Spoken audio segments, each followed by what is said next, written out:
And to provide more analysis, joining us from Cairo is Dr. Mohamed Osman, International Relations Specialist, and from Beirut, Mr. Takieddine Tannir, military expert. Welcome to Q News and welcome to Think Tank. I would start with you, Dr. Osman. Now, how significant is Pope Leo's visit to Beirut in the context of Lebanon's ongoing economic, political, and, of course, security crises? Thank you for having me, Hala. Of course, the visit of a senior global figure like the Pope of the Catholic Church to any given country is usually a major event in that given country or even region. But of course, with Lebanon, it takes new dimensions because Lebanon now is basically within inches of being in the eye of the storm. Lebanon is still suffering from political instability. It's still suffering from severe violations that are inflicted by or carried out by the Israeli occupation forces, whether by occupying territories of Lebanon or bombarding targets within Lebanon. And also, Lebanon is a multi-religious and ethnic country. And one of the major proponents of the political and sectarian scene in Lebanon is the Maronite community. And the Maronite Christian community, or the Maronite Church, is in communion with the Roman Catholic Church. So basically, the overall patriarch of Catholicism in the world is the Pope. And of course, Lebanon has one of the largest Catholic communities in the Middle East. And of course, now, so the visit of the Pope has so many symbolisms. And of course, the Pope is usually an agent of peace. He is someone who advocates for peace, for peaceful solutions. Previous popes like Pope Francis have done the same. And even Pope Leo now is propagating the same messages. He spoke the other day about the crisis in the region and stressed the necessity of establishing a Palestinian state, for example, as a means of attaining peace. And of course, he is calling for calm in Lebanon. And basically, his visit also was a very unique and rare moment in Lebanon, where the Lebanese people have displayed a great degree of unity in greeting and welcoming the Pope. Even Hezbollah participated in the welcoming ceremonies of the Pope in the street with their flags risen, and the members of their political party and youth organizations did participate in this overall national welcome. So maybe this will provide a unique opportunity to encourage Lebanese dialogue, to discuss very sensitive issues, especially the issue of disarmament, which is basically threatening Lebanon in a double-pronged way. On the one hand, it threatens Lebanon with civil war if it's not resolved politically. On the other hand, it threatens Lebanon with another Israeli invasion and war if disarmament isn't carried out. Yes. Mr. Tannir, Lebanon is exhausted by war with Israel. What are people hoping that the Pope can actually influence? What can he actually do? Good evening to you, to your viewers and guests, and thanks too much for your channel for hosting me. Always a pleasure, sir. Actually, it's a great time for the Lebanese people to have Pope of Vatican in our country in such a critical time like now. It's a very good time for hoping for a nice future and a good time for Lebanese people and Lebanese territory and land. Actually, as you know, Pope nowadays has a great influence on the international communities, not as a political player, but as his influence, authority of morals, and religious clout on the political maker in the central of the world. I hope that we will regain our position again and have a lot of interesting and supporting after that visit. Dr. Osman, the Pope called on Lebanese leaders to set aside their differences. How realistic is this expectation, given the current political landscape in Lebanon? Of course, the Pope's messages are usually very well taken because they have a great symbolic value. However, the problems of Lebanon, because let's be realistic, Hala, will not be resolved by any urges or by any imploration from a foreign religious figure like the Pope, because basically Lebanon's problem are much more complicated and deep-rooted than that. And it doesn't only concern the Lebanese components or the Lebanese parties in general. It also involves or concerns regional and global powers who play a very prominent role in Lebanon. And basically some of these local Lebanese political actors are basically agents or allies or proxies sometimes, unfortunately, and it pains me to say that, of regional and international forces, and as if they are doing their bidding on their behalf. And this, of course, creates this never-ending catastrophe in the Middle East that is Lebanon, unfortunately, that has always to be subjected to a perpetual state of political instability and is also vulnerable to foreign entanglements and foreign interventions hamper its stability and its prosperity. We've seen that with the Syrian occupation of Lebanon for decades. We've seen that on repetitive Israeli aggressions against Lebanon and Israeli also occupation of southern Lebanon for 20 years before, and various forms of foreign meddling like what the Iranians are doing, for example, with their support of certain political components in the Shiite community in Lebanon. So this complicates the situation, unfortunately, Hala, which makes it even harder and deeper than the Pope imploring the Lebanese to put their differences aside. However, of course, that does not mean that it does not have great symbolic value. It will encourage the moderates within all parties in Lebanon to move forward with any means to bridge the gaps and try to find common grounds to tackle the emerging challenges in Lebanon, especially that at the moment Lebanon is facing an existential threat. Everyone now is in danger. However, at the same time, the international community has a role to play here, Hala. The many regional and international actors, especially the United States, has to play a much more responsible role. The U.S. role in Lebanon in the past few weeks and months has been extremely negative. It has pushed for further division into Lebanon and has also encouraged further Israeli aggression and impunity, unfortunately. So these are all factors that need to be taken into account.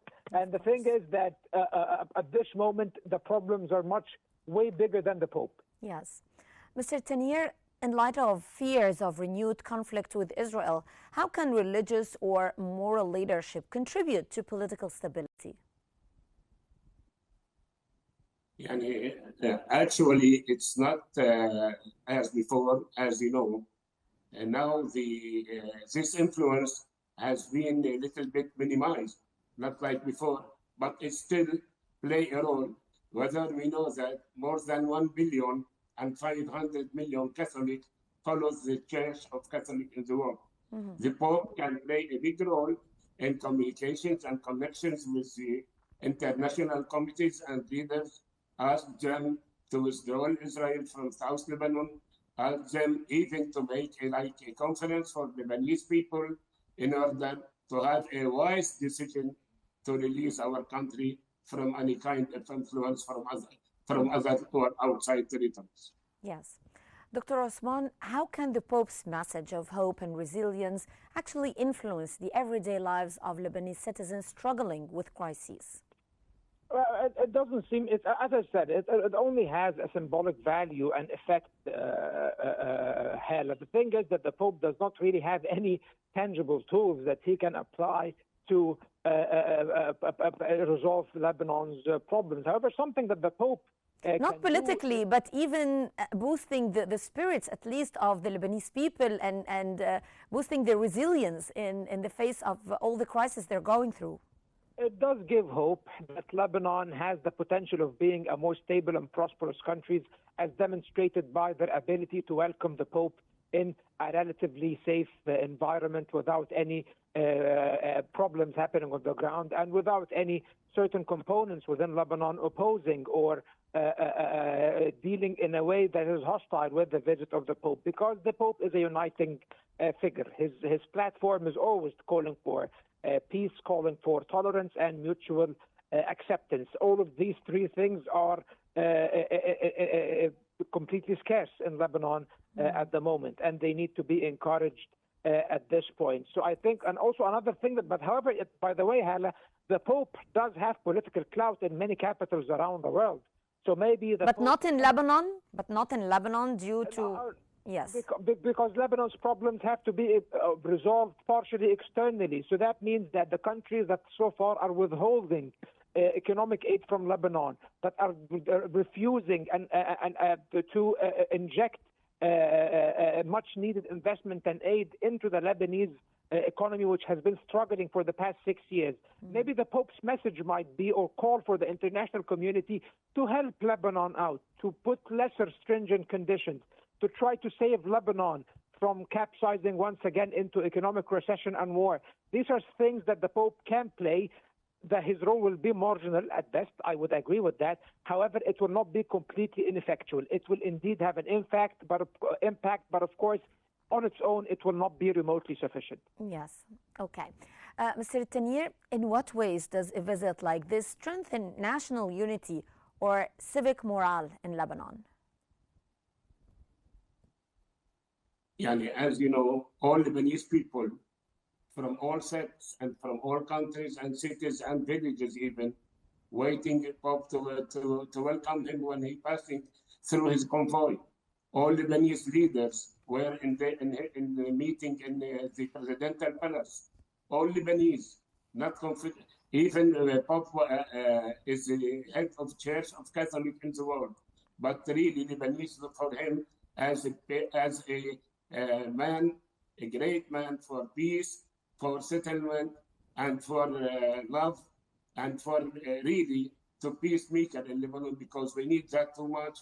And it may occur now in that situation that the unity will be more and more looking for each other as a brother, and as a brother in living in the same land, in the same country, under the same law and the same jurisdiction.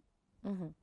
Dr. Osman, Pope Leo emphasized that Lebanon's future depends on reconciliation and preventing war.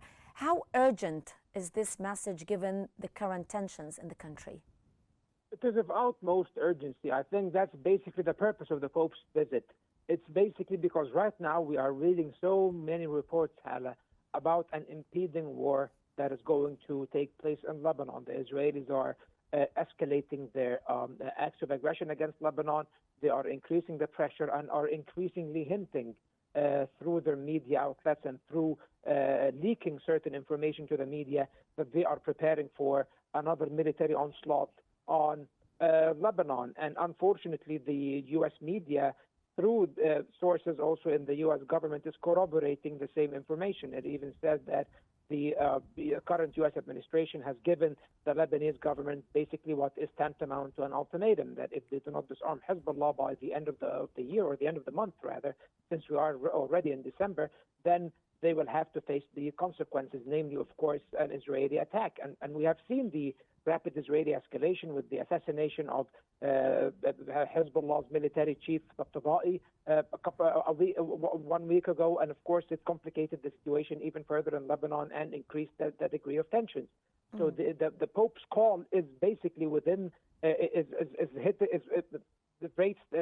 the hammer right on the nail, because it says that this needs to stop, and Lebanon does not have to undergo another war of aggression by the Israelis. Therefore, he is calling for reconciliation, and he is calling for peace and no further war in Lebanon. And also that the call is directed, as we said before, to the different members of the Lebanese political spectrum, that they need to prioritize the national interest, that everyone needs to give certain concessions in order to strengthen the power of the state and be more pragmatic in dealing with the crises of Lebanon. If each and every side sticks to maximalist aims that seeks to marginalize the other or exclude the other from the process, this will only result, as history has taught us in the case of Lebanon, into disaster and civil strife as usual. So I think that the Pope came at this critical time in order to promote this message to Lebanon, to the region, and to the international community. Yes. Mr. Tannir, the year-old ceasefire between Israel and Hezbollah is reportedly under strain with repeated violations. Of course, from the Israeli side. How fragile is this truce from a military perspective? As a matter of fact, if I would like to tell you, not only from a military perspective, but also from a national and patriotic strategical point of view. Mm-hmm. We can do that by three things, actually, to ask for a national conference for all Lebanese components and leaders and the government itself, including Hezbollah party. Second, in order to reach to a certain compromise. Second, a national patriotic and brave decision from Hezbollah. And third, supporting from all international community. Fourth, and to supporting Lebanese army in order to improve himself and his capabilities in order to maintain all Lebanese land after the withdrawal of Israel occupation land. Mm-hmm. I think these 4 points are main important points for any next solution in Lebanon, especially in that critical situation. Mm-hmm. Dr. Osman, Hezbollah has reaffirmed its right to retaliate and its support for Lebanese forces. How likely is an escalation if tensions continue? Well, of course, Hezbollah now is being pushed back to the corner by the actions of the Israelis. Naim Qassem, the Secretary General, has threatened retaliation openly for the first time since this one-sided ceasefire has been promulgated about a year ago. And of course, this is an indication that escalation is imminent, unfortunately, and that Hezbollah at some point might be pushed to retaliate, even though I do believe they really do not want to retaliate because they are in no shape to descend into another war with the Israelis. Hezbollah has sustained so much damage in the previous war. It lost the entirety of its leadership almost, including its historical leader, Hassan Nasrallah, who was basically a great symbol, a legend for the supporters of Hezbollah and even the Shia community in Lebanon. So now with these drastic losses and the losses of thousands of operatives on the ground, as well as their infrastructure, and even the damage that was incurred by its popular base in the Dahya and South Lebanon and the Beqa Valley is surmountable. So they really are in no shape to enter into a new war. And the assassination of Tabatabai did reveal that Hezbollah is still infiltrated security-wise by the Israelis, and the Israelis can still, a year on, target senior figures in Hezbollah. So they really do not want that. But at the same time, they have been on the receiving end of countless Israeli violations since the ceasefire.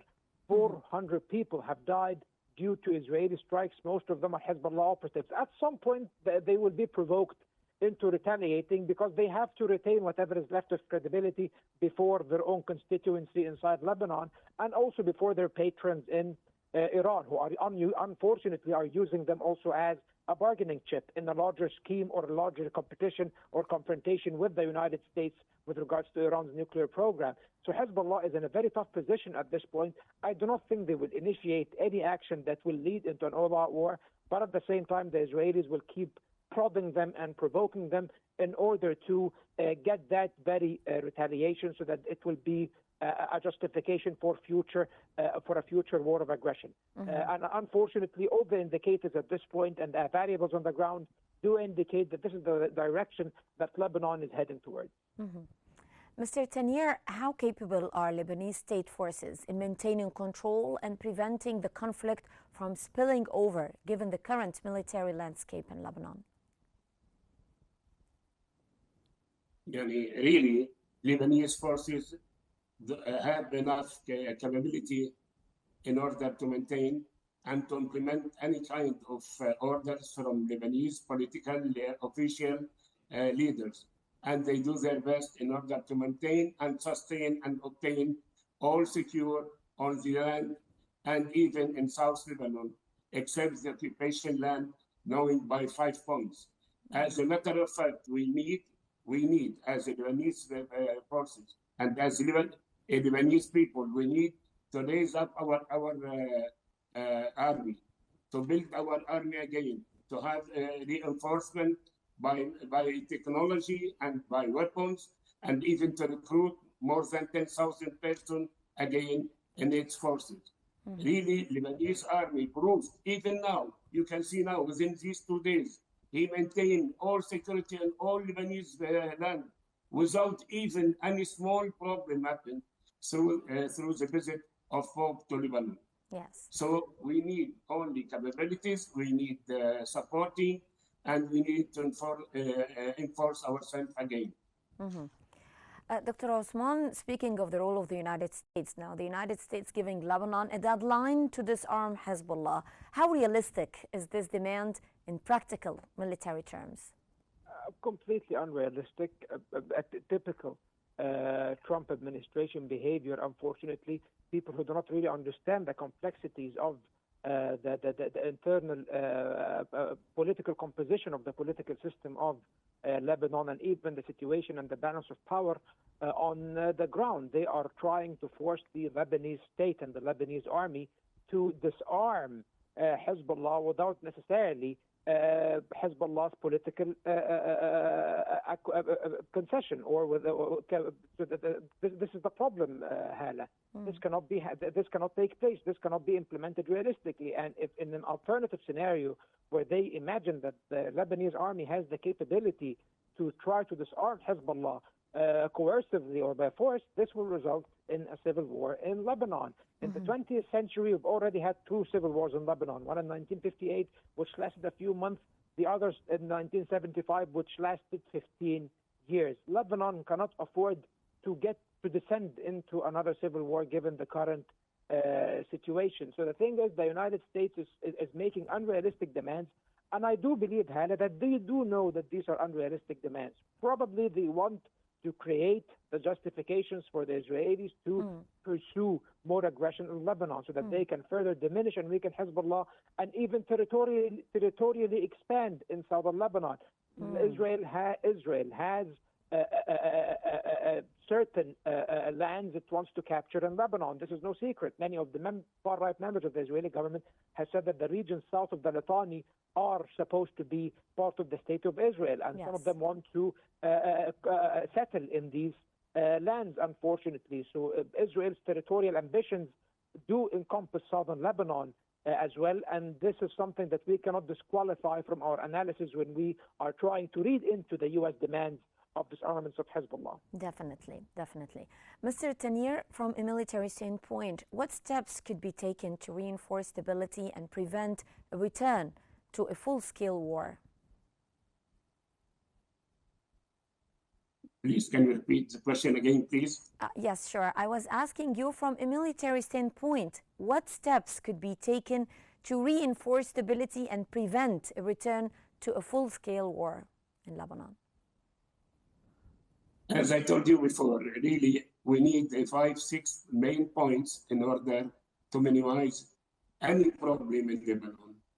First of all, and I insist on this, a Lebanese national dialogue conference between all Lebanese components and army and leaders of the parties and all Lebanese leaders. That's first. In order to reach to a certain, after dialogue and after negotiation, I don't know any kind of connection, in order to reach a certain compromise and prevent our country from any threat and risk. That's first. Second, we need supporting from international and Arab countries, from international committee and Arab countries for that point. Third, we need a wisdom and brave decision from Hezbollah party to disarm themselves and give his weapon to the Lebanese army. 5, we need supporting for Lebanese army to inform itself and equipped with technology and the new weapons. 6, we need from Iran not anymore to interfere in our Lebanese situation and political things with any part against the other part.